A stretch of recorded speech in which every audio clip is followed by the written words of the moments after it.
ఇవన్నీ మీకు ఎలా వచ్చాయో పూర్తి డీటెయిల్స్ మాకు కావాలి.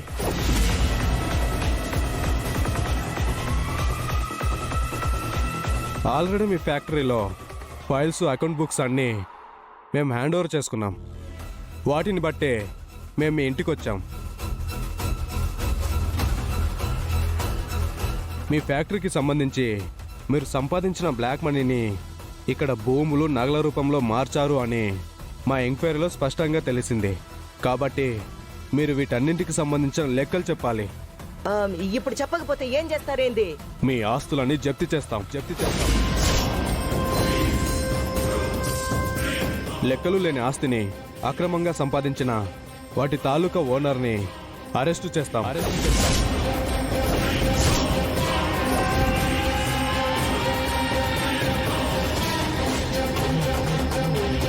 సార్, ఆ తర్వాతైనా ఇవన్నీ మళ్ళీ మాకు తిరిగిచ్చేస్తారా సార్? రేయ్ మావేంద్రా, ఇవన్నీ నావి. ఆహా, అదే అత్తయ్య అంటున్నాను, తిరిగి ఇచ్చేస్తారా సార్? పైసా తిరిగి రాదు, అంతా గవర్నమెంట్ ఖాతాలోకి వెళ్ళిపోతుంది.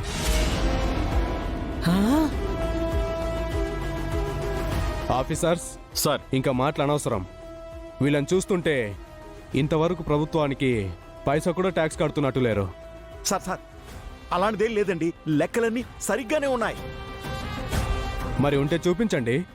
అది అంటే అది సార్, యాక్చువల్గా ఈ అకౌంట్స్ ఫైల్స్ అన్ని మా జనరల్ మేనేజర్ చూసుకుంటారు. ఇవన్నీ కూడా తనకే తెలుసు. అయితే అతన్ని పిలిపించండి. వీటి లెక్కలేంటో మాకు చెప్పమని చెప్పండి. అంటే సార్, అతను ప్రెసెంట్ ఫ్యామిలీతో వెకేషన్కి వెళ్ళాడు.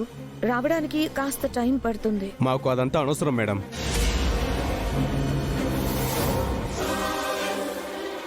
అలా అంటే ఎలా ఆఫీసర్? మేం మీరు అడిగిన లెక్కలు చూపిస్తాం అంటున్నాం, అందుకు కాస్త సమయాన్ని ఇవ్వమంటున్నాం. మీ రూల్స్ ప్రకారమే అన్నీ చేయాలంటే ఎలా? మాకు ఏదో ఒక వెసులుబాటు ఉండాలి కదా.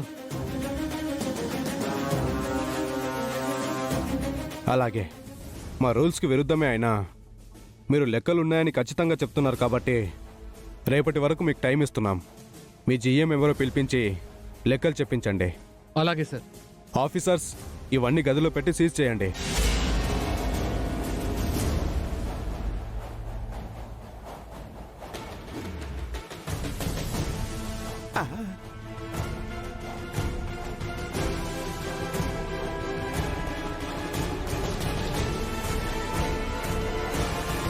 చూడండి, రేపు మార్నింగ్ 10 గంటలకల్లా మేము మళ్ళీ వస్తాం.